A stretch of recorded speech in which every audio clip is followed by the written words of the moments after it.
dimulai. Bismillah. Asyhadu an la ilaha illallah wahdahu la syarika lah.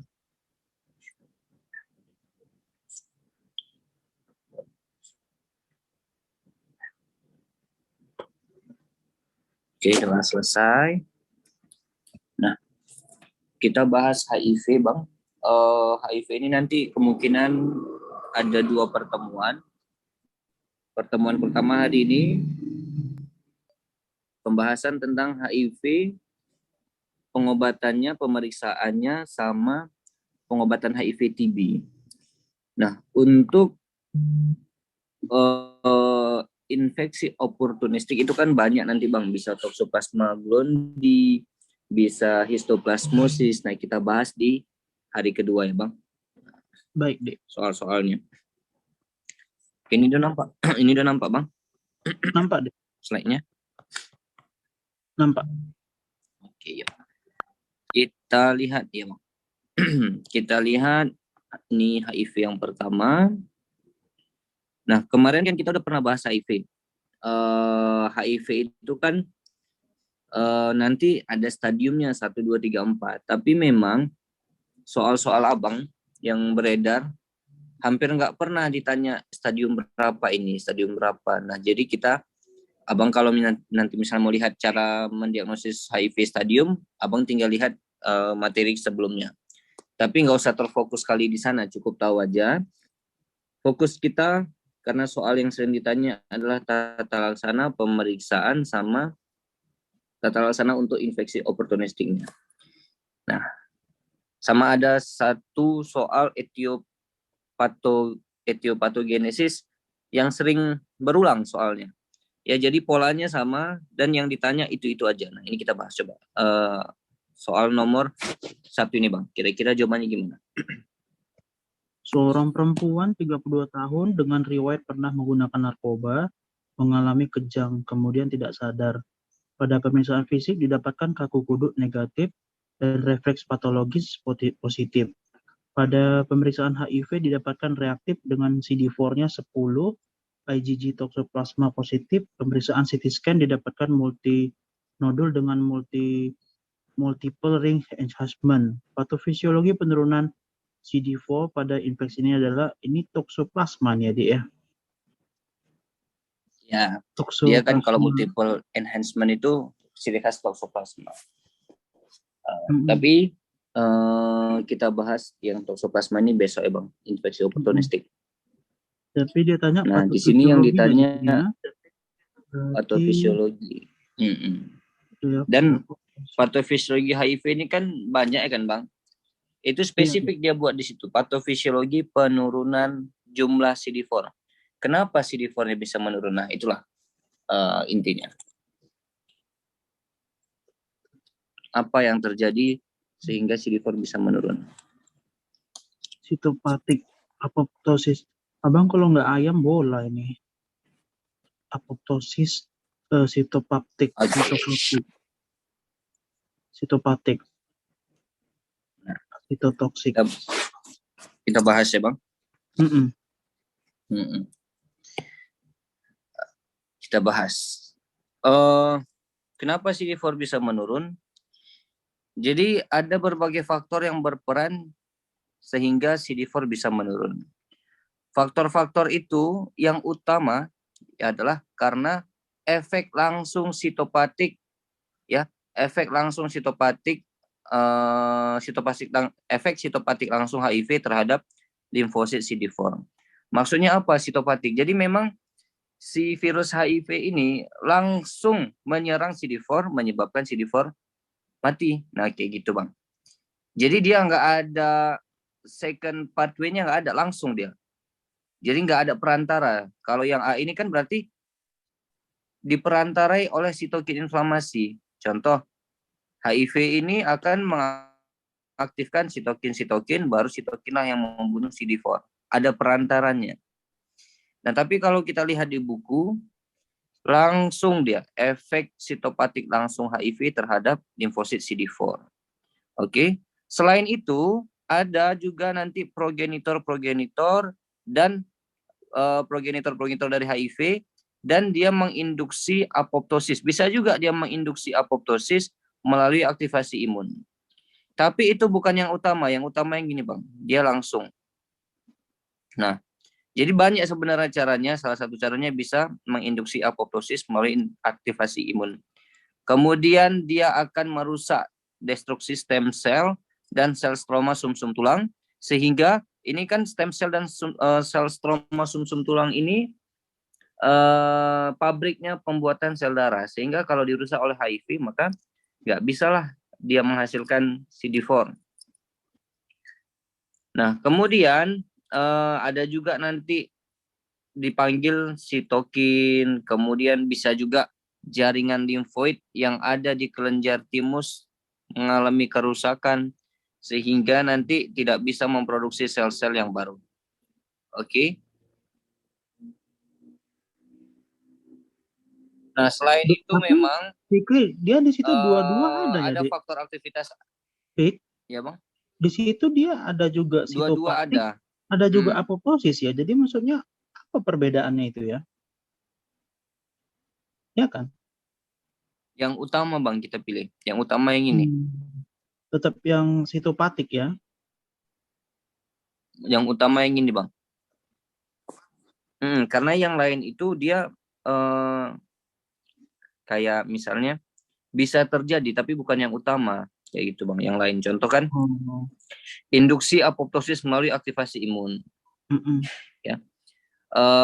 Bisa terjadi tapi awalnya harus ini dulu yang terjadi. Efek sitopatik langsung, jadi udah bertemu si CD4 dengan si virus HIV, bertemu mereka. Selanjutnya barulah muncul yang ini, Bang. Yang anak-anaknya. Nah, jadi kita anggap ini induknya, baru muncul anak-anaknya gitu, Bang.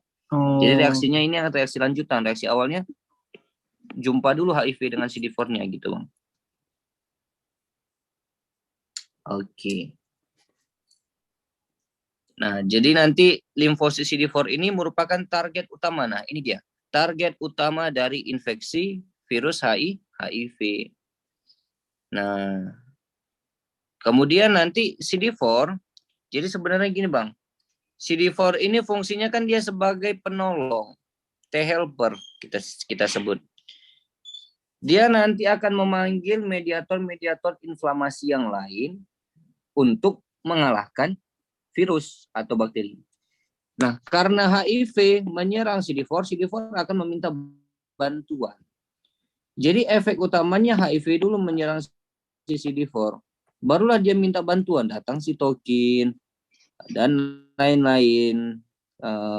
Karena sitokin datang, barulah diinduksi apoptosis. Jadi itu reaksi lanjutannya.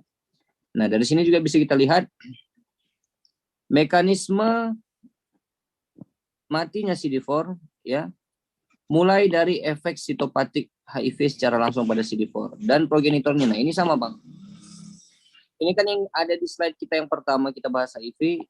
Nah, ini asalnya dari buku penyakit dalam sama. Tambahannya nanti kan, Bang, infeksi HIV secara bersamaan terjadi baik diaktifasi maupun, jadi infeksi HIV ini akan dia akan mengaktifasi dan mensupresi sistem imun. Jadi kan dia memang menyerang sistem imun, dan ada 3 perjalanan penyakit HIV. Ini cukup tahu aja.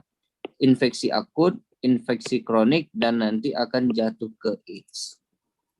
Kayak gitu, Bang. Oke.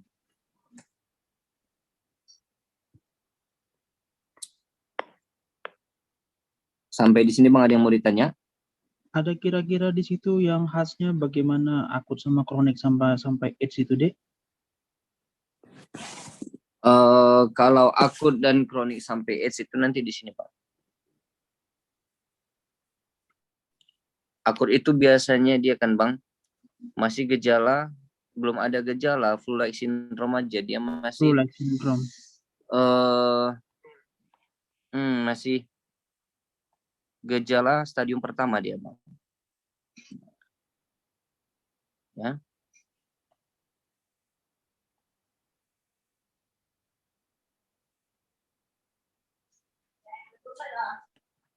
Nah, ini dia.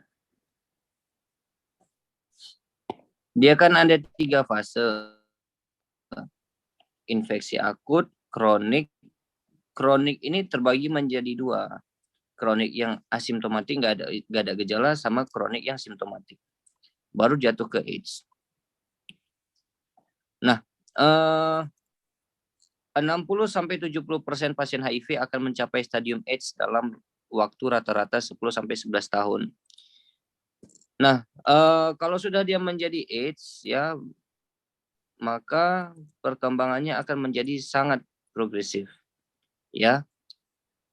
Kemudian tandanya, nah di sini Bang kita lihat. Nah, pada infeksi akut sebenarnya nggak ada ciri khas tertentu, cuman masalah waktu biasanya Bang. Waktu durasi ya. Jadi 2 hari setelah infeksi, HIV dapat ditemukan dalam jaringan limfoid dengan cepat dan menyebar ke seluruh jaringan limfatik. Secara klinis, gejala yang muncul pada stadium akut ini, dia kayak flu-like syndrome aja Bang. Kayak mau flu, demam, dan lain sebagainya. Ya, nggak ada gejala spesifik. Nah, 6 bulan setelah infeksi akut, itu baru masuk ke infeksi kronik. Nah, pertama pasiennya masih asimptomatik dulu Bang. Oke. Seringkali nanti di waktu asimptomatik ini kadar virus masih kecil, masih di bawah 20.000.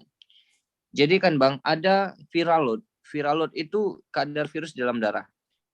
Kalau dia kecil kadarnya, berarti nanti sistem imun masih baik, masih naik. Makanya belum ada gejala. Jadi kalau misalnya viral load-nya sudah meningkat, maka nanti sistem imun yang menurun. Nah, jadi 6 bulan setelah fase akut, dia fase kronik. Nah, kemudian ini ada fase laten. Ini fase laten, fase peralihan, Bang. Di sini juga nanti belum ada, kita lihat yang fase kronik. Kalau fase kronik ini pun nggak pernah ditanya juga Bang, makanya penjelasannya nggak terlalu akurat. Nggak ada tanda pastinya.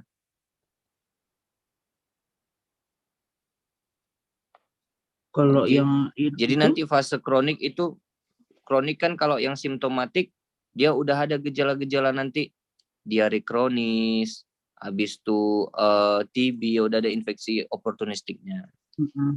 Nanti kalau udah stadium 4, dia udah jatuh ke AIDS ya Bang. Jadi yang AIDS itu biasanya stadium 4. Oke, gimana Bang? Tadi Bang mau tanya apa Bang? Berarti kalau AIDS itu udah yang stadium 4 ya? Ya. Nah, di sini ada juga nanti kriteria dikatakan AIDS.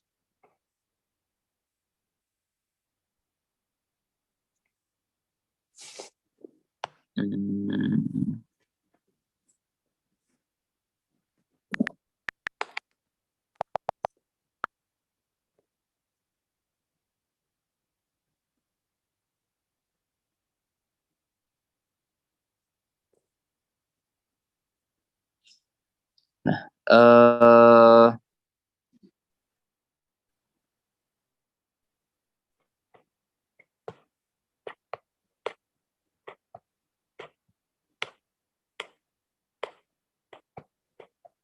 sebenarnya pertama ini ya, stadium 4 itu udah pasti AIDS. Atau stadium berapapun kalau CD4-nya di bawah 200, Bang.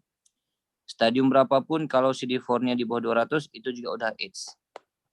Ini aja JVK capture. Droplet tropical medicine.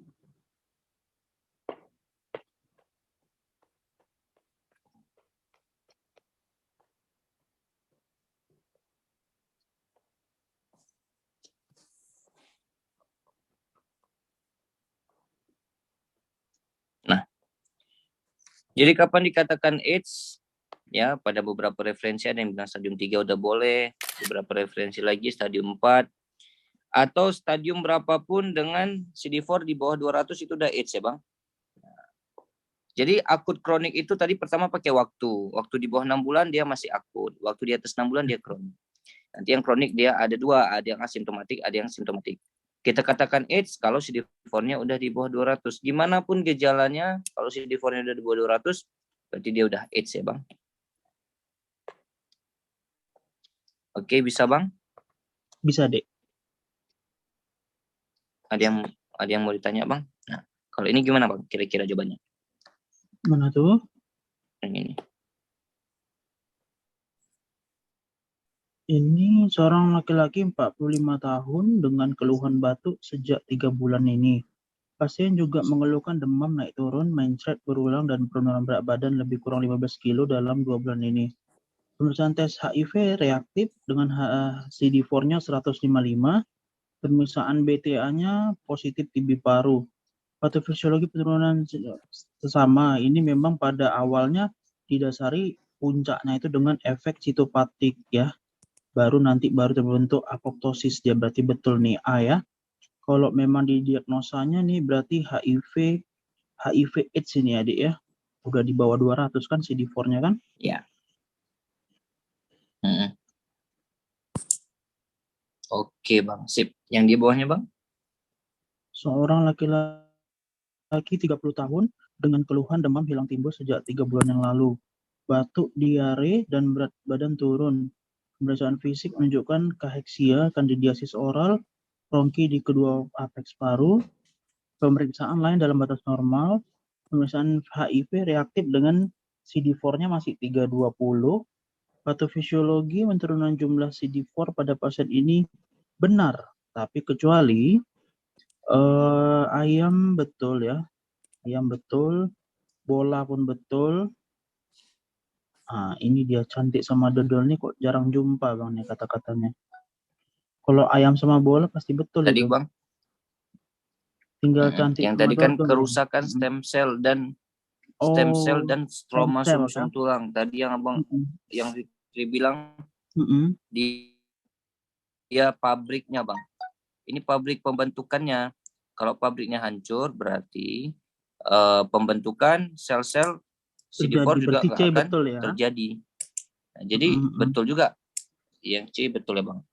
Kalau dodol jaringan limfoid sehingga produksi sel baru tidak terjadi. Betul lah ya. Sel terbarunya kan pabriknya nggak terini ya. Ya, jaringan limfoid yang di timus tadi, Bang. Iya, iya.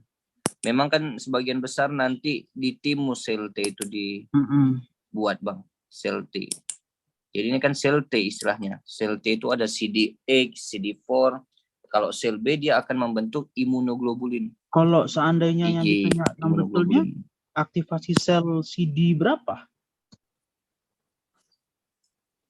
CD4, Bang. CD8 nggak ada. 4 ya? Nggak ada urusan. Berarti tidak CD8, ada ya kan? dia langsung Boleh menyerang nggak Fikri buatkan di situ sampingnya, Dik? CD4. CD4, Dik. Nah, di sampingnya itu CD4 yang betul berarti. Ya kan? Berarti aktivitas dari CD4 ya kan?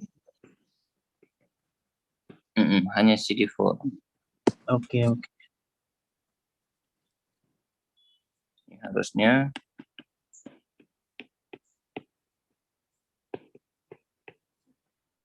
oke. Bisa, Bang? Bisa, Dik. Sip. Ini, Bang? Seorang pengacara usia 50 tahun datang ke praktek saudara untuk melakukan pemeriksaan HIV. 1 bulan sebelumnya, pasien baru pulang dari Thailand dan tidak melakukan hubungan seksual dengan PSK. Dan telah melakukan hubungan seksual dengan PSK. Pasien pernah memeriksakan darah 2 minggu sebelumnya dan dikatakan hasilnya masih negatif. Pasien masih ragu dan hasil tersebut ingin melakukan pemeriksaan lebih lanjut. Pemeriksaan apakah yang disarankan? HIV RNA, Dek. Viral load-nya, Dek. Setuju, Abang? Ya. Karena masih belum terdeteksi dengan jadi kan dia masih metode. Infeksi awal, belum terbentuk. Ya, antibodi belum terbentuk ya kan, Bang? Nah, jadi kan tes HIV itu ada 2 metode. Metode pemeriksaan serologis itu nanti antibodi. Atau virologis. Di sini kita mau melihat virus, berarti antigennya yang mau kita periksa. Nah, kalau yang antibodi ya ada banyak metodenya, ada yang metode rapid test atau tes cepat, ada yang enzim assay atau EIA. Nah, itu yang serologis. Jadi kita di sini kalau yang serologis kita mau mendeteksi antibodi saja, ya. Jadi kalau misalnya mau mendeteksi antibodi saja itu pakai pemeriksaan serologis generasi pertama. Tapi ada sekarang yang udah berkembang, dia bisa mendeteksi antibodi dan antigen. Kalau dia mau mendeteksi antibodi dan antigen, kita pakai generasi ketiga dan generasi keempat. Dulu Western blot ini, ada pemeriksaan Western blot namanya kan Bang. Dulu menjadi gold standar. Nah, karena pemeriksaannya mahal dan ribet, dan setelah diteliti, ternyata hasil Western blot nggak lebih baik daripada pemeriksaan ELISA dan sebagainya. Maka Western blot ini sudah tidak digunakan lagi sebagai gold standar. Ya Bang, jadi kalau ada Western blot jangan pernah dipilih lagi sebagai gold standar. Oke. Nah, Oke, Dek. kemudian gimana Bang? Oke, berarti Nah, nggak boleh lagi kita kemudian pilih Western blot ya? iya, nggak akan menjadi pilihan di jawaban lagi Western blot itu Bang. Kecuali memang ditanya dulu dia gold standar, sekarang sudah tidak dipakai lagi, baru jawabannya Western blot. Nah, kemudian saat pemeriksaan DNA HIV secara pemeriksaan virologis. Pemeriksaan virologis ini kita mau melihat virusnya. Virus HIV ini ada 2 materi genetiknya, ada yang DNA, ada RNA. Jadi saat ini pemeriksaan DNA HIV secara kualitatif di Indonesia lebih banyak digunakan untuk diagnosis HIV pada bayi. Jadi kalau soal settingannya bayi, ada HIV RNA, HIV DNA, pilihlah yang HIV DNA, RNA. ya. Oh, DNA ya. Dia bayi HIV DNA. Nah, kemudian untuk menegakkan diagnosis dapat juga digunakan pemeriksaan RNA HIV yang bersifat kuantitatif. Nah, tadi kan DNA itu kualitatif dia Bang, kualitas. Jadi sedikit pun virusnya sudah bisa nampak. Jadi kalau yang RNA ini harus banyak memang viral load-nya, baru dia nampak. Nah, jadi kapan digunakan RNA HIV? Selain anak bayi. Nah, selain anak bayi, jadi pada orang dewasa bisa. Dan kalau hasilnya meragukan karena dia sifatnya kuantitatif, bisa dirujuk ke tempat yang memiliki sarana untuk pemeriksaan DNA HIV. Fikri. Nah, jadi ya Bang.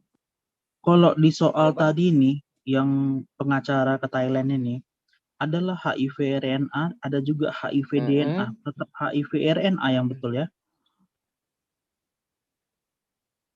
Iya, HIV RNA Bang. Berarti hanya seandainya kalau ibunya PSK, dia karena anak DNA bayi, dia ada anak pada bayi. anak bayinya kita mau kita cek, itulah baru kita cek HIV DNA ya? Iya, anak bayi Itu. aja Bang. Settingan bayi aja HIV DNA. Oh, oke.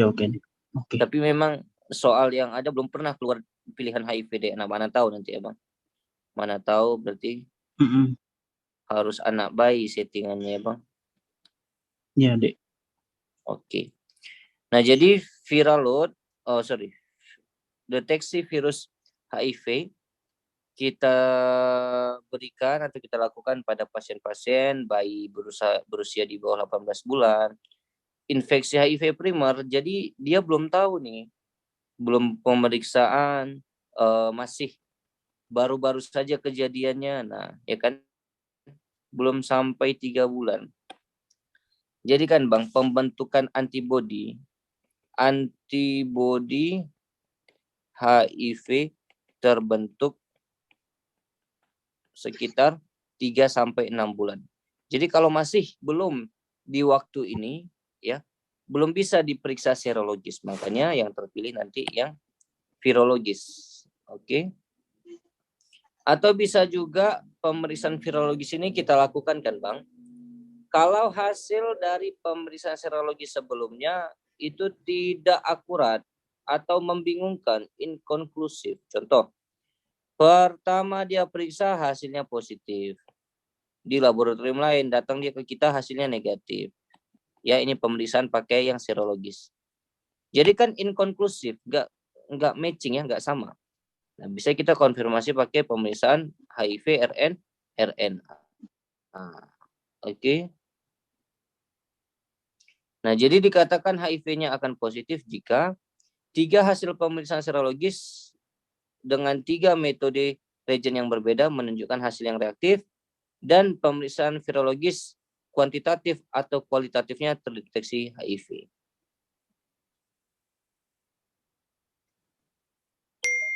Nah, jadi ini dia Bang. Itu tadi dari PPK Bang, dari PPK yang Abang kirim. Ini dari buku penyakit dalam. Kurang lebih sama. Diagnosis HIV bisa kita gunakan metode pemeriksaan antigen, bisa juga kita gunakan metode pemeriksaan antibody. Nah, jadi HIV ini kan memiliki window period, masa jendela, sekitar 6 bulan. Tapi sebagian besar ada juga yang berlangsung kurang dari 3 bulan. Jadi ya 3-6 bulan lah window periodnya. Nah, kita bisa periksa antigen 24. Jadi kalau ditanya, kapan kita periksa antigen P24? Pemeriksaan antigen P24 ini ya dilakukan untuk monitoring terapi obat. Nah, pemeriksaan ini dapat digunakan untuk monitoring obat. Sampelnya bisa diambil dari serum, plasma, cerebrospinal, dan lain-lain. Oke. Kemudian kultur HIV. Nah, inilah sebenarnya yang gold standarnya Bang sekarang. Ya.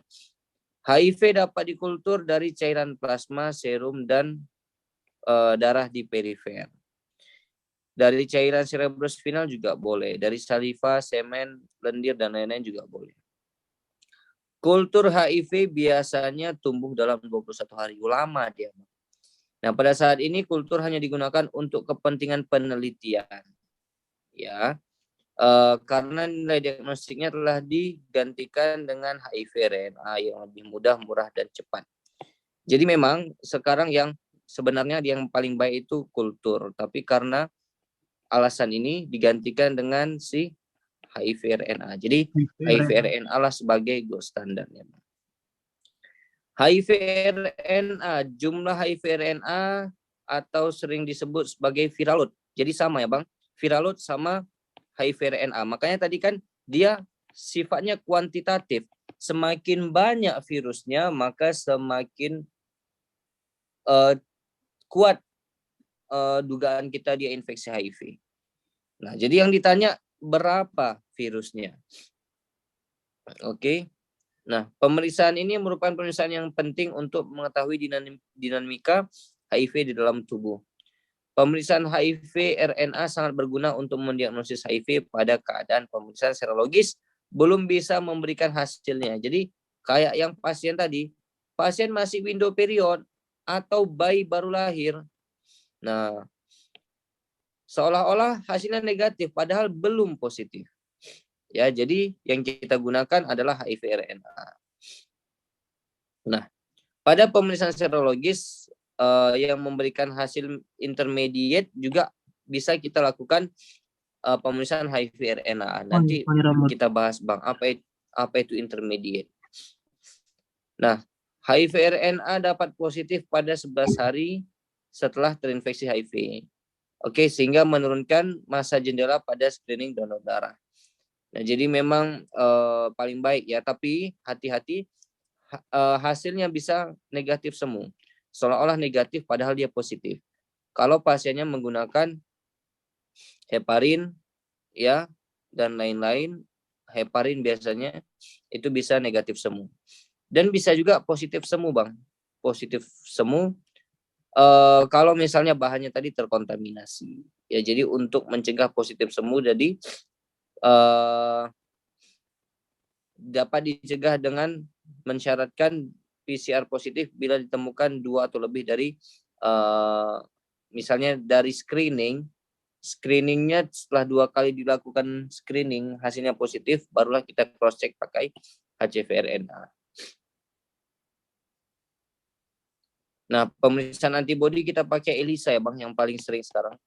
ELISA nanti kita lihat hasil ELISA itu seperti ini.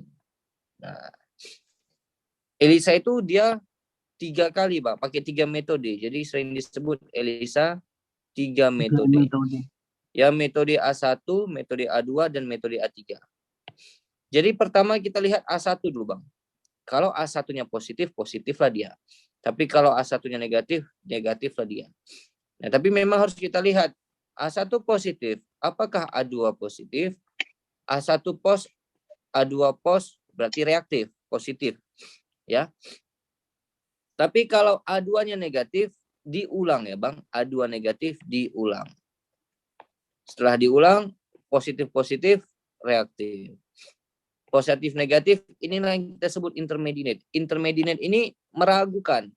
Jadi kita lakukan tes HCV/RN, tes HCV/RNA. Kapan dikatakan negatif? A1 pos, A2 neg, diulangi, rupanya dua-duanya jadi negatif. Berarti hasilnya non-reaktif. Seandainya gejalanya sangat dominan HIV tapi hasilnya negatif, ini boleh juga Abang lakukan pemeriksaan HCV/RNA. Jadi intinya A1 dulu Bang. Kalau A1-nya sudah positif, walaupun A2-nya negatif, ya, A1-nya sudah positif, nanti lihat A2-nya. Kalau A2-nya negatif, ulang. Kalau A2-nya juga positif, berarti dia reaktif. Kapan dia nggak HIV? Kalau kedua-duanya negatif, ya setelah diulang atau pertama sekali. Coba lihat ke langsung diagram negatif. yang atas nih, yang nomor 1, diagram 1 ini apa ini? A1-nya positif, A1-nya negatif. Oh, jadi pertama kali kita lakukan yang pertama. Kalau seandainya A1 pada pertama positif, langsunglah positif. Kalau ke satu itu negatif, anggaplah lagi lanjut ke yang diagram nomor 2 ini gitu ya. Ya Bang, ini sebenarnya cuman pembukaan gini kan Bang. Masih kita anggap sebenarnya. Oke. Jadi kalau paham yang sebelah kanan yang gede ini apa pula lagi? Strategi jadi juga ini. Gini Bang, cara cepatnya gini Bang. A1 kalau positif, dia bisa dianggap positif, bisa dianggap intermediate, bisa dianggap non-reaktif. Kalau dia sudah negatif, itu langsung negatif Bang. Oke. Karena kalaupun A2-nya positif, nggak bermakna positif di A2, tetap dia negatif. Ya, jadi kan A1 negatif langsung lapor sebagai non-reaktif. Nggak perlu lagi periksa A2. Kalau A1-nya sudah positif. Nah, kalau yang di kanan ini yang pakai 3 metode Bang. Nah, ini yang pakai 3 metode. A1 positif, ya, kita lanjut ke A2. Tapi kalau A1 negatif, lapor sebagai non-reaktif. A1 positif, A2-nya positif. Ya. Tengok A3. 3-3-nya positif, berarti dia reaktif. A1 positif, A2 positif. Tengok A3. A3-nya di sini kita lihat. A1 pos, A2 pos, A3 negatif. Atau pos neg pos, intermediate. Jadi, Abang ingatnya gini Bang. Kalau positif 3-3-3, ini dia reaktif. Kalau positifnya 2 negatif. Kalau salah satu ada yang negatif. Intermediate. Kecuali A ya, A nggak boleh negatif. Jadi kalau A negatif, udah pasti langsung nggak HIV. Kecuali apa deh? Kecuali A1. A1.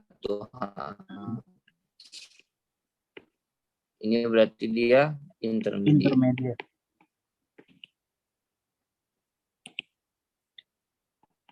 Oke. Nah, A1 negatif, A2 negatif, dia langsung lapor sebagai non reaktif. Jadi kalau misalnya satunya positif, aduannya negatif, diulang. Ya kan Bang? Pas diulang, rupanya dua-dua negatif, non reaktif. Pas diulang, rupanya Itu salah satunya negatif. itu Tengok. kalau Ya Bang? seandainya ada satu positif, negatifnya 2, apa tuh? A1 Satu positif, positif, ini A2 lihat negatif, resikonya A3 Bang. Kalau dia risiko tinggi artinya memang dia ada bermain dan ber- memang dia kontak dengan PSK, oh, atau ada faktor terpapar darahnya itu darah HIV, jadi risiko tinggi, nah kita anggap sebagai kita intermediate. intermediate. Tapi kalau risiko Jadi rendah, kalau dia kalau nggak pasien tahu nih. dengan intermediate itu kita anggap dia sebagai HIV? Belum. Ya, nanti kan di intermediate ini kita ulang, kita periksa bisa pakai Viral load. HCV-RN. Oh, betul. Kita cross check dia Bang.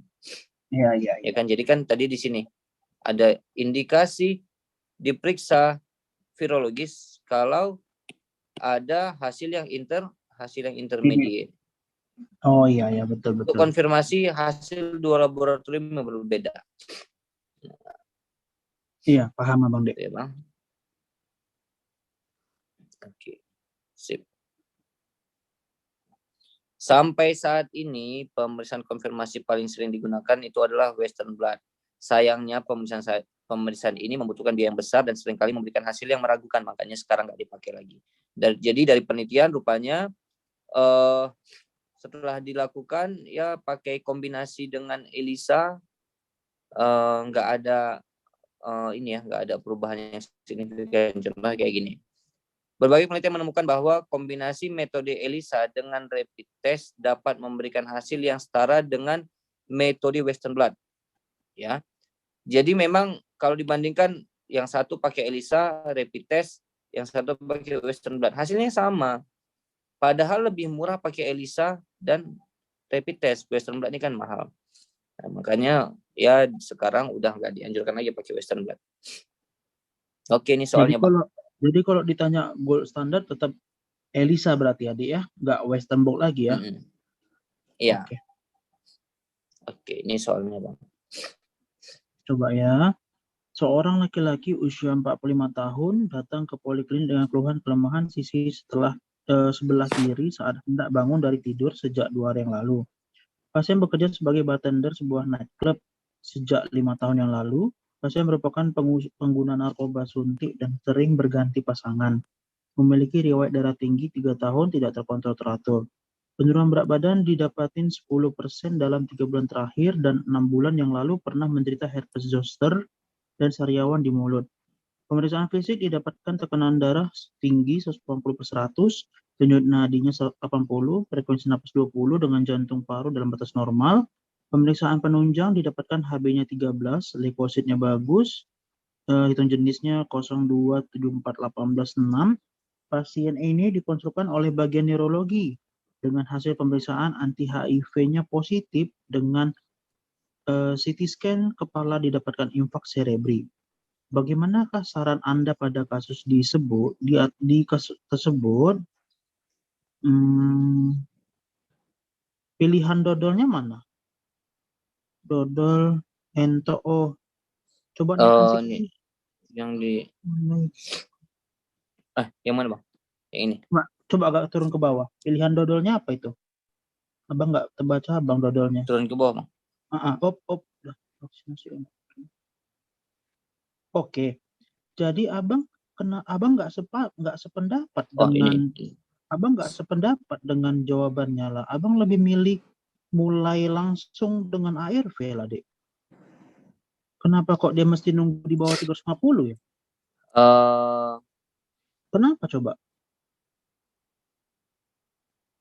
Apa Mulai alasannya? pemberian obat ya harusnya itu memang Bang. Iya kan? Nah, Makanya harusnya kenapa itu. kok masih Jadi gini. nunggu? Kenapa masih Kalau nunggu nanti 350? ada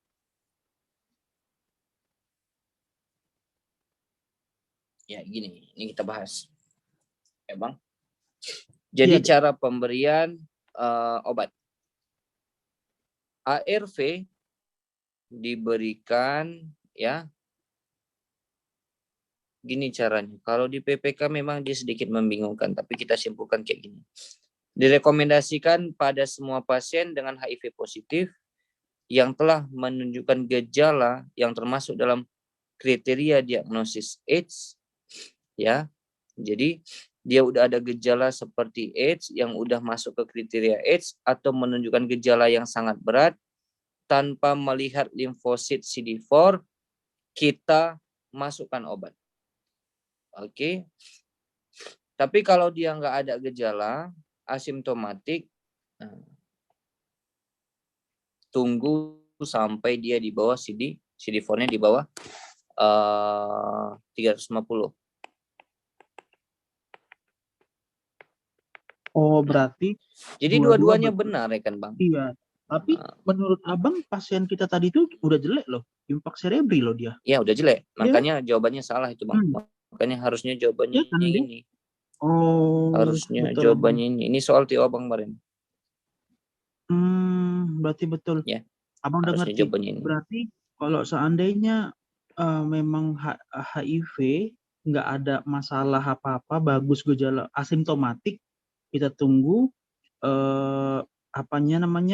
CD4-nya di bawah sama dengan 350. Tapi kalau seandainya ya kan, kalau asimptomatik di bawah 300 sama dengan 350. Tapi kalau seandainya sudah ada kelas kategori HIV AIDS, langsung terapi ARV gitu aja kan? Ya.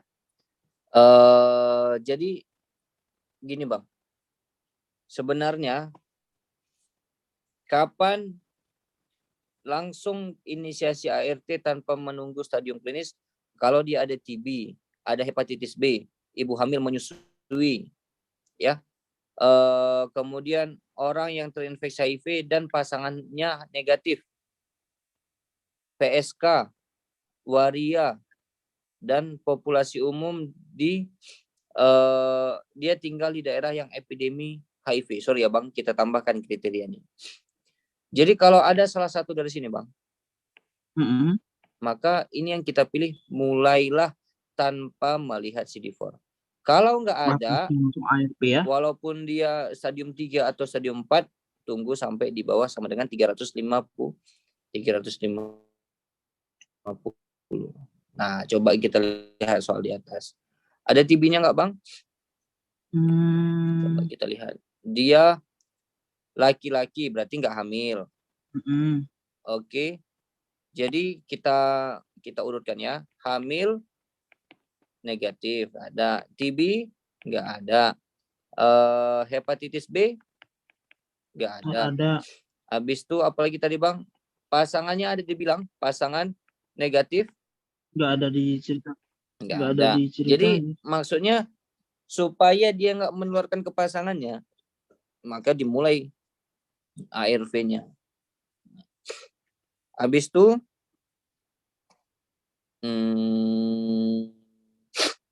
udah, ya kan Bang? Epidemi, dia tinggal di daerah epidemi, nggak ada. Dia PSK, waria, atau memang pekerjaannya berisiko, nggak ada. Nggak ada satupun, makanya ini kita ralat ya Bang. Jadi cocok jawabannya yang bola. Oke? Bisa Bang? Coba kalau yang ini Abang sepakat nggak sama jawaban yang ini? Mana ya? Wanita 29 terapi pasien meninggal karena AIDS. Suami pasien meninggal. Oke, ada tuh suami pasien meninggal. Setuju Abang. Udah langsung dibilang itu, suami pasien meninggal karena AIDS. Saat ini pasien udah hamil lagi, udah kena 2.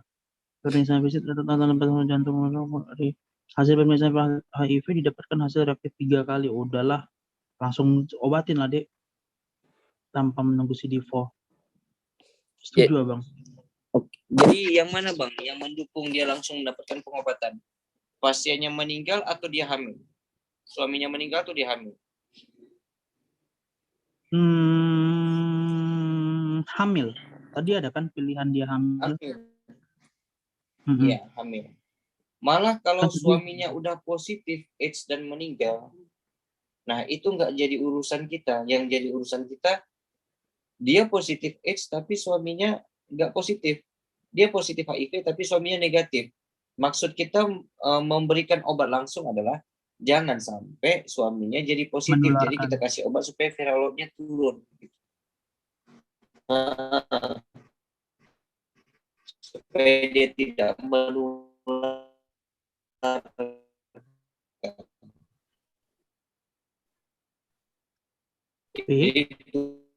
Suaranya kok macet-macet deh. Loadnya, kalau turun viral load kan obat itu kan menurunkan viral load. Jadi dia Halo, nggak akan menularkan.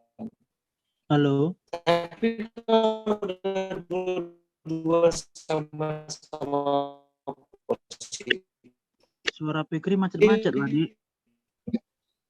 ya kita tengok kemungkinan yang lain. Ada nggak infeksi yang lain? TB, kalau nggak ada, ya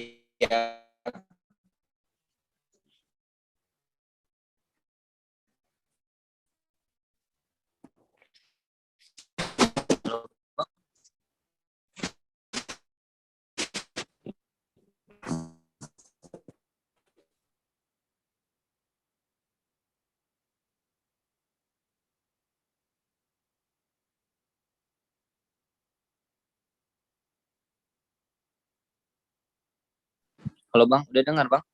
Udah deh, macet-macet. Tadi kayaknya sinyal abang jelek. Nih abang udah pakai yang hotspot nih.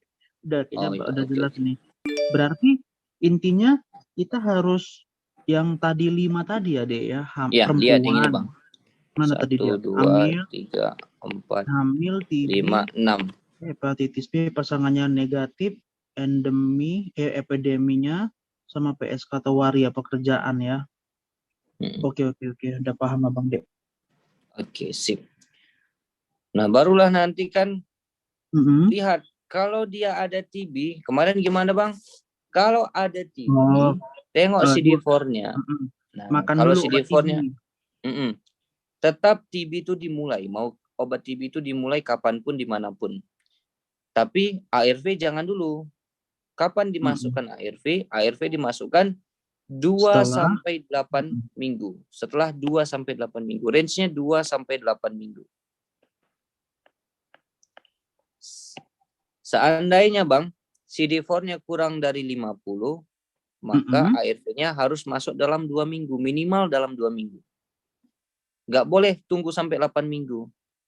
Jadi maksudnya gini, caranya gini. TB tambah HIV. Tengok CD4. Oke. Kalau dia di bawah 50 CD4-nya, kasih dulu OAT tapi harus 2 minggu. Ya. OAT, kemudian masukkan ARV. OAT-nya 2 minggu baru langsung ARV. ARV minimal 2 minggu setelah OAT. Ya, post OAT. Tapi kalau CD4-nya di atas 50, ya di atas 5, ini kan tadi kurang, ini di atas. Berarti OAT juga, tapi ARV-nya bolehlah 2 sampai 8 minggu. Nah, jadi boleh di minggu ketiga, boleh minggu kelima, boleh, terserah kita. Urgentnya itu kalau ya dia di bawah 50, Pernah pikirin nampak soal yang kayak yang di CD4 di atas 50 nih, abang jarang lah kayaknya, selalu pilihannya ya di bawah 50 ya. Iya, Ya, pikir cari pun soal-soal TO Bang di bawah 50 rata-rata. Iya, pakai nanti jawabannya nanti minum dulu OAT 2. 2 minggu ya Bang. Iya, tapi abang udah tahu pada prinsipnya. Oke. Nah, oke. Terus, nah ini pilihan ART-nya, ART atau ARV-nya. Kalau dia nggak ada penyakit TB Bang, pilihannya yang ini. Untuk anak usia 5 tahun ke atas, jadi termasuk untuk dewasa, dewasa, ibu hamil, ODA dengan TB pun bisa pakai ini, tapi nanti ada obat yang khusus untuk TB regimennya. Jadi memang tetap 2 NRTI tambah 1 NNRTI.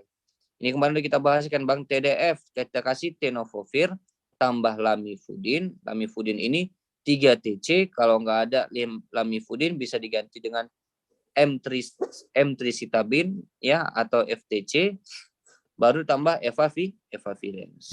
Kalau ini first line-nya. Kalau nggak ada ini Bang, kita cari AZT ya, tambah 3 TC tambah efavirenz. Oke. Kemudian kalau nggak ada juga kita cari TDF ya, tenofovir tambah 3 TC, lamivudin tambah nelvirapin ya. Jadi efavirenz ini bisa digantikan.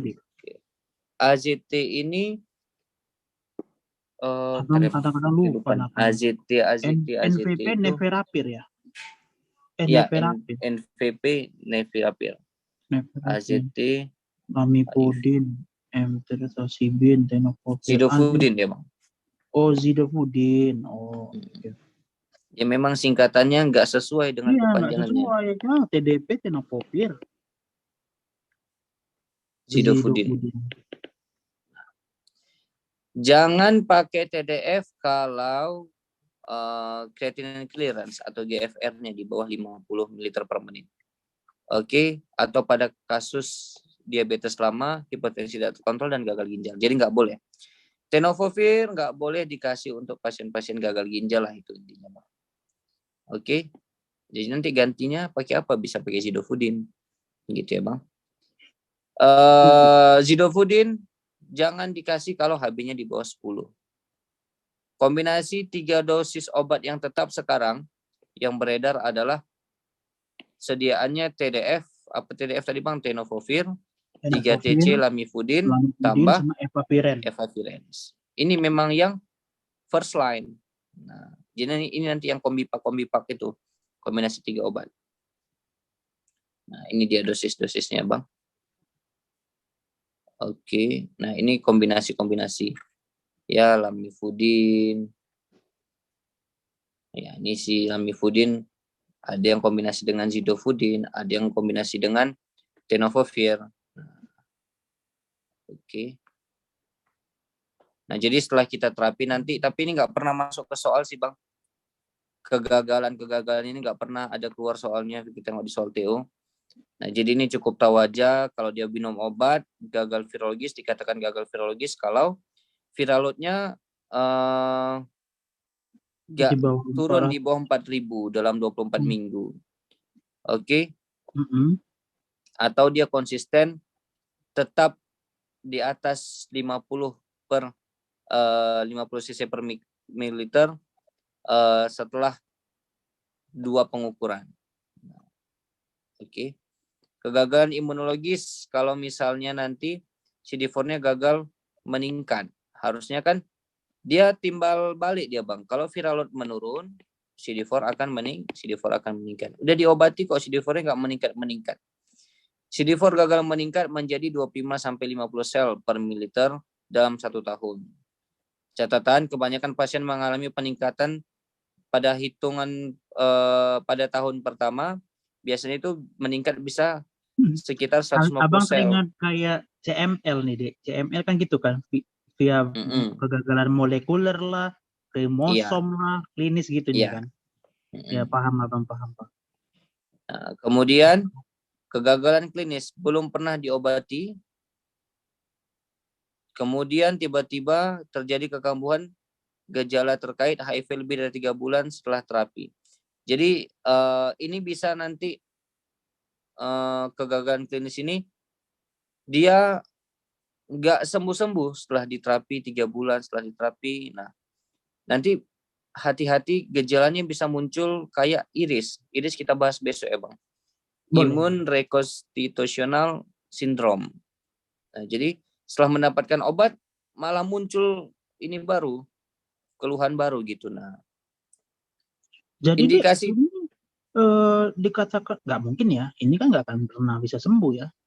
Enggak. Maksudnya Maksudnya akan enggak, bukan berubah. sembuh, enggak ada perbaikan klinis, Bang. Atau Oh, kambuh. Malah diobati malah kambuh dia, Bang. Kayak gitu. oh ya.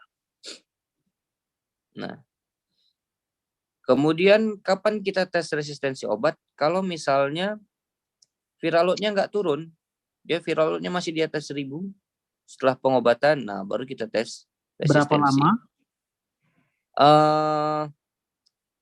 Dia nanti kan Bang, harusnya memang dalam 1 tahun dia 1 tahun kita, ya. tapi nggak ada sih Bang, nggak ada Ada patokan. kata-katanya ya. Pokoknya Uh, setelah kita cek masih 1000 lah viral load-nya ya. Berarti uh, udah resistensi itu ya. ya, ya jadi nggak ada patokan sih Bang. Ini jarang keluar, nggak usah dipusingkan Iya. kali nanti kan Bang. Jadi pokoknya nanti ingat aja di atas 1000 dia indikasi untuk tes resistensi viral load. Nggak perlu dilakukan tes resistensi kalau viral load-nya di bawah 1000. Oke. Oh, setelah 1 bulan dia Bang. 1 bulan kurang lebih lah. 4 minggu ya. Sebenarnya.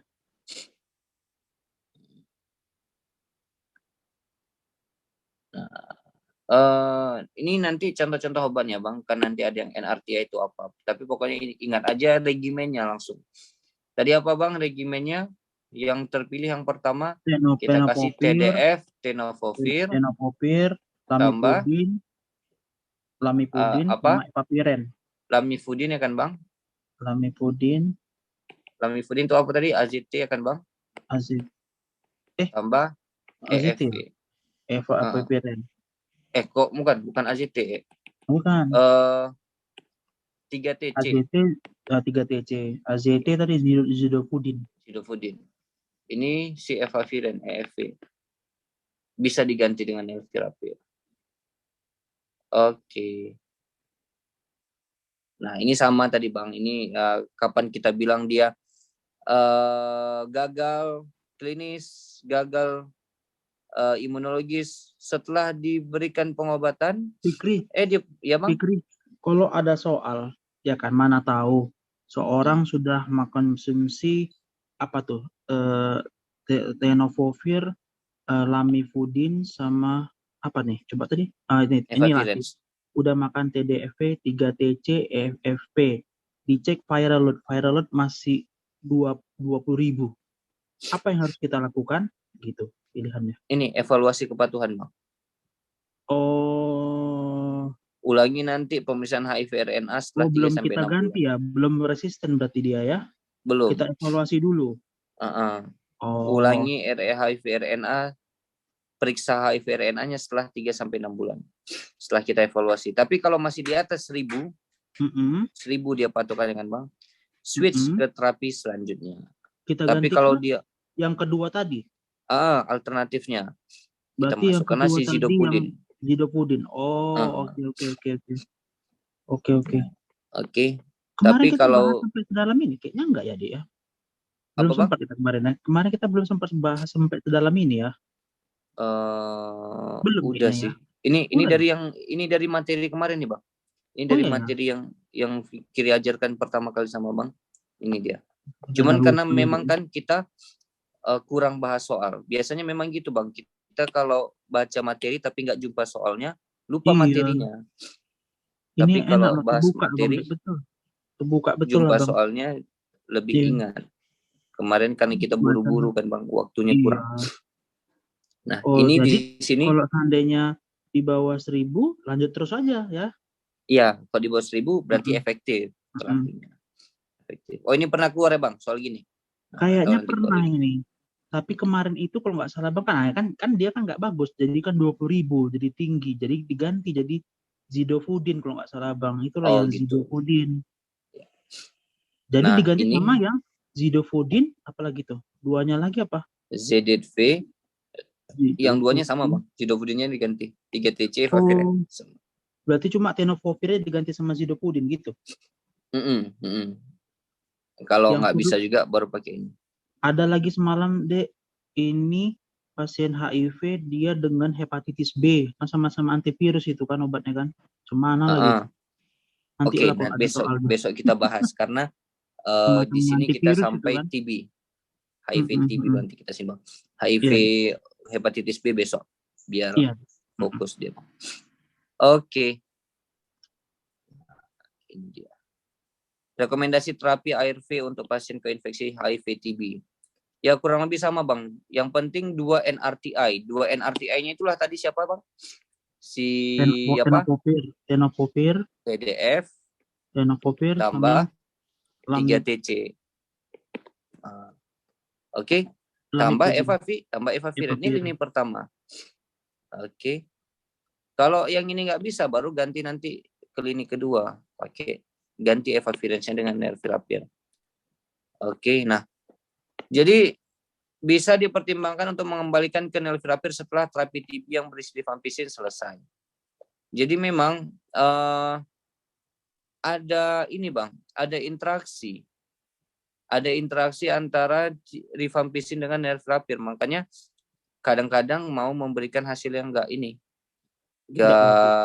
maksimal. Jadi nanti kalau misalnya enggak maksimal, ganti nevirapirnya dengan efavirenz dengan nevirapir. Nah, jadi nanti setelah pengobatan dengan menggunakan rifampicin selesai, kembalikan nevirapir ke efavirenz. Penggunaan regimen yang berisi dengan efavirenz tidak dianjurkan untuk perempuan hamil. Ini penting Bang, ini pernah keluar soalnya. Kalau dia hamil, terutama trimester pertama, ganti efavirenz. Berarti efavirenz-nya diganti ke nevirapir. Nah, jadi efavirenz-nya ganti dengan NVP. Oke.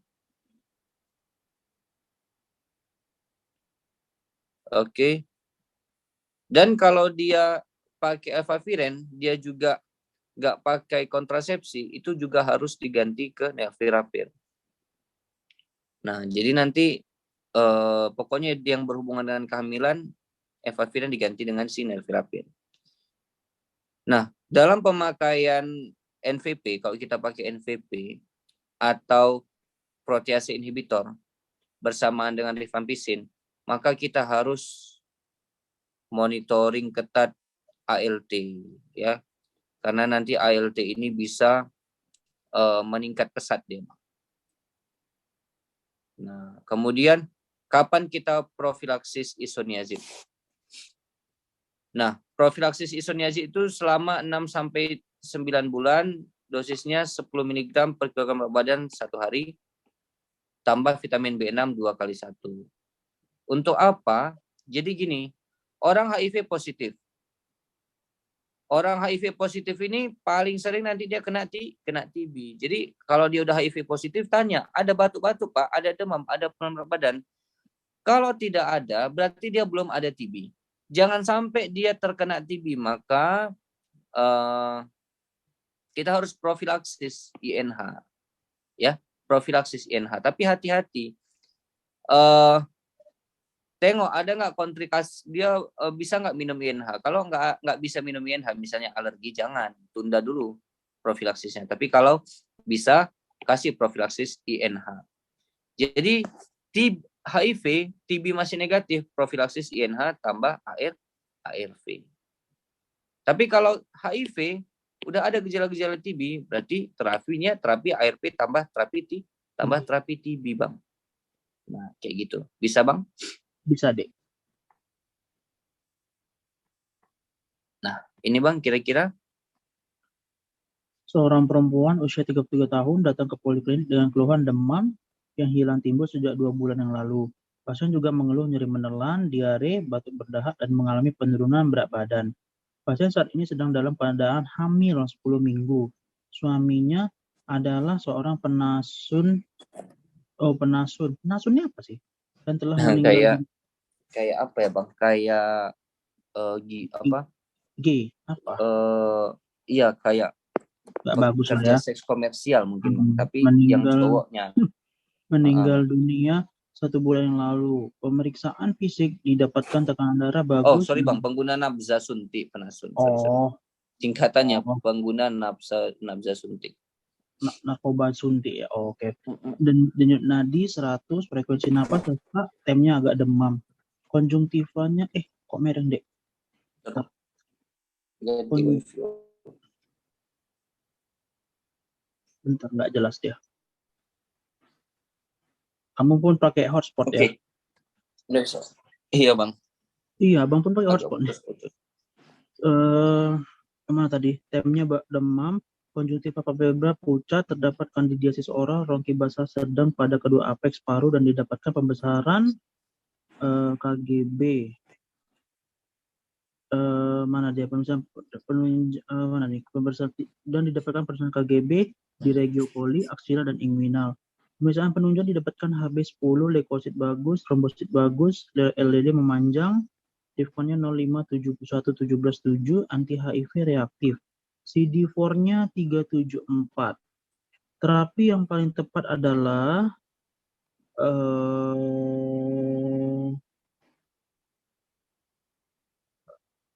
Abang setuju Kenapa Abang setuju Karena kita harus mengobatin paling tidak minimal 2 minggu TB-nya dulu, baru kita kasih ARV. Dan kenapa Abang setuju Ento? Karena ini dia hamil, makanya kita kasih NVP. Ya. Udah tahu Hamil Abang. nggak boleh pakai Evapiren. Iya. Baru tahu Apalagi Abang. kalau trimester pertama. Ini trimester masih pertama ya kan, hamil 10 minggu. Sering kali keluar ini. Ini karena hamil positif. Kalau hamilnya negatif, mari kalau nggak cari hamil, yang lini pertama. Oh, kalau nggak hamil malah kita harus pilih dodol ya? Iya, karena evavirens bang. Lini pertamanya. Jadi kan tadi ini dia. Yang lini pertama tetap ini evavirens. Oke.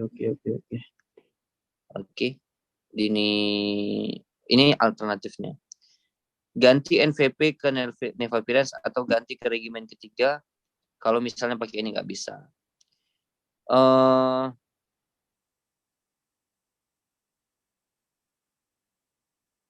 Jadi ada yang bilang memang gini kan bang, NVP ini bisa dipertimbangkan untuk mengembalikan NVP setelah terapi yang berisi rifampicin selesai. Jadi ada yang bilang memang interaksi antara NVP dengan rifampicin itu lebih baik daripada interaksi evaviren dengan si rifampicin. Karena rifampicin ini dia rese sifatnya bang, dia sering mengganggu obat-obat farmakodinamik dari obat-obat. Contoh, pasiennya pakai rifampicin, dia pakai glibenclamid juga. Dia menurunkan efek glibenclamid. Jadi gula darah si pasien nggak turun-turun. Kita naikkanlah dosis glibenclamidnya kayak gitu. Nanti kita bahas di DM, bang. Jadi rifampicin ini memang banyak mengganggu obat lain. Oke, sip. Nah, kalau ini bang? Mana? Soal ini bang? Coba ya. Seorang perempuan usia 32 tahun dikonsulkan dari bagian kebidanan di poli penyakit dalam dengan hamil 10 minggu dan anti HIV positif dengan CD4-nya 400. Pada pemeriksaan fisik tidak ditemukan kelainan. Tidak ditemukannya ada infeksi oportunitis. Apa perencana terapi yang Anda berikan? Kenapa dia kasih evaviren ya? Bentar, dia apa ya? Bentar. Kenapa dia kasih C ya? Kenapa nggak dodol? Bentar. Oke. Malah harus dapat kotri ya? Itu nggak ada infeksi, buat apa dikasih kotri? Abang lebih ke dodol lah. Oke, gini. Cotrimoxazole ini kan profilaksis. Kapan dikasih profilaksis cotrimoxazole? Sebagaimana diketahui bahwa pasien dengan infeksi HIV mudah kali terkena infeksi oportunistik. Berdasarkan rekomendasi WHO dan STC dan ISTC, semua pasien HIV yang telah terdiagnosis TB, jadi semua pasien berarti HIV tambah TB, harus diberikan kotri bang. HIV tambah TB harus diberikan kotri. Jadi kalau HIV tambah TB obatnya banyak, ARV, ini dulu ya, OAT dulu bang. OAT, baru tambah ARV, tambah kotri. Nah, HIV, bedakan HIV TB negatif. Ini kita kasih apa, Bang? Profilaksis. Oh, Profilaksis INH. apa tadi? INH. Nah, jadi INH. jangan ketukar ya kan, Bang. Hati-hati di sini kan judulnya sama-sama profilaksis. Kita harus tahu kapan pakai INH, kapan pakai COT3.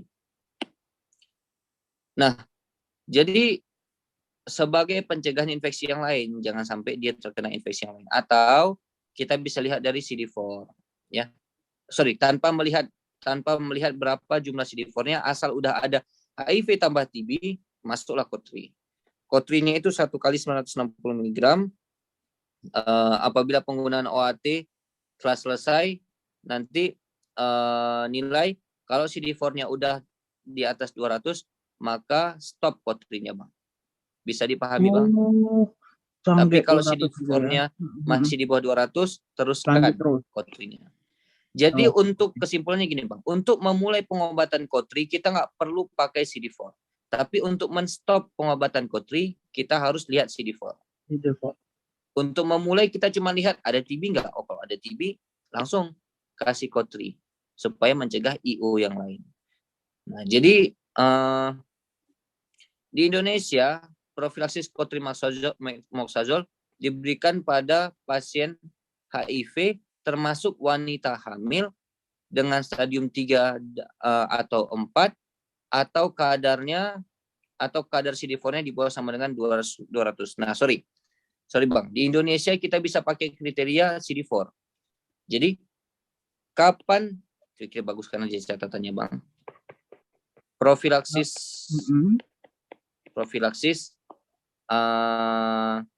COT3 kapan dipakai? Yang pertama kalau dia TB tambah HIV. Yang kedua TB tambah hamil. Yang ketiga TB tambah stadium 3 atau 4.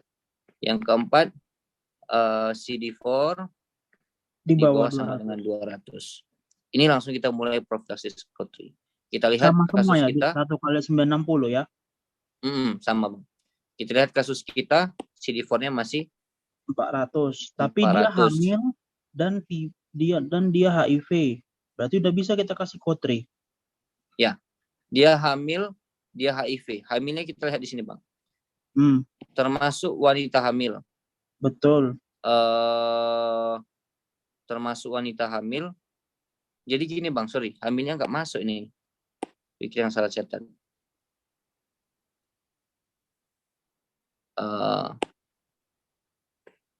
Jadi kan bahasanya gini, Bang. Di Indonesia, pengobatan HIV, pengobatan dengan profilaksis COT3, mau dia HIV aja atau HIV tambah ibu hamil, kalau ada salah satu dari sini, jadi gini, Bang, HIV tanpa hamil atau HIV dengan hamil, kalau ada kriteria ini, dia stadium 3 atau 4, atau CD4-nya di bawah sama dengan 200, atau dia udah ada TB, jadi cuma 3, Bang. Kriteria hamilnya itu bukan mewajibkan dia harus dapat COT3, enggak. Tapi maksudnya gini, diberikan pada pasien HIV termasuk wanita hamil. Jadi judulnya profilaksis COT3 untuk pasien HIV dengan atau tanpa hamil. Judulnya kayak gitu, Bang. Profilaksis untuk pasien HIV, mau dia hamil, mau enggak. Syaratnya ini, TB tambah HIV, TB tambah stadium 3 dan 4, TB tambah CD4 di bawah sama dengan 200. Makanya kuncinya yang ini. Pemberian ARV tanpa pemberian COT. Sebentar, Abang potong. Kenapa dia kasih evapiren? Kenapa nggak kasih nevirapir? Karena dia harusnya nggak boleh ya. Ya harusnya nggak boleh, Bang. Nah, ya kan? Salah nih, harusnya ini nevirapir. Tapi karena fokusnya di sini mau soal itu, dia mau mengarahkan ke soal ininya dia, soal profilaksis COT3 dia mau mengarahkan.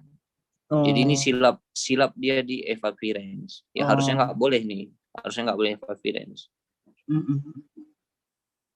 Kalau mau lebih benar lagi yang ini dia, Bang.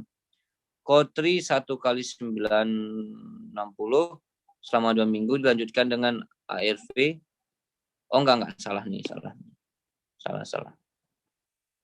Ya, ini yang paling benar. Antara C sama D yang paling benar. Oh, oke. Antara C sama D. Tapi karena soalnya ini kan dia mau mengarahkan ke Kapan kita pakai Kotri itu ya dia? Kotrinya. Tapi silapnya dia di sini. Nah, karena memang nggak boleh ya evavirens untuk hamil, Bang. Udah kita bahas tadi di sini kan. Iya, nevirapid Evavirens nggak boleh untuk hamil. Nah, tidak dianjurkan wanita hamil trimester pertama atau wanita yang berpotensi tinggi untuk hamil. Dia tadi udah 10 minggu trimester berapa itu? Pertama, Bang. Masih pertama kan? 3 kali 4 kan 12 ya, masih pertama. Oke, ada yang mau ditanya Bang sampai sini? Alhamdulillah belum ada, Dek. Nanti kalau ada bingung-bingung abang WA, abang chat. Oke.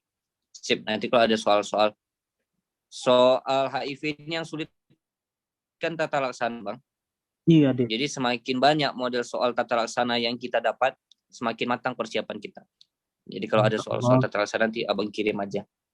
Boleh, Dek. Oke. Sip. Besok kita bahas yang oportunistik mungkin jam segini juga ya, Bang. Jam 1 boleh, juga. Dek. Boleh. Ada bahan-bahan yang kira-kira udah dapat semua? Udah dapat semua, Bang. Tinggal Fikri buat aja. Tadi udah Fikri cek. Soalnya pun banyak juga. Untuk ini. Insya Allah ya Bang, besok kalau nggak ada halangan, kita ketemu jam 1 ya Bang. Iya, sehat-sehat ya Dek. Bantuin abang ya. Ya Bang, sama-sama ya Bang. Semangat ya Bang. Amin. Mohon maaf dari Fikri atas segala kekurangan. Kita tutup dengan doa penutup majelis. Assalamualaikum warahmatullahi wabarakatuh. Waalaikumsalam warahmatullahi wabarakatuh. Abang izin live ya, Dek. Iya Bang, sama-sama Bang.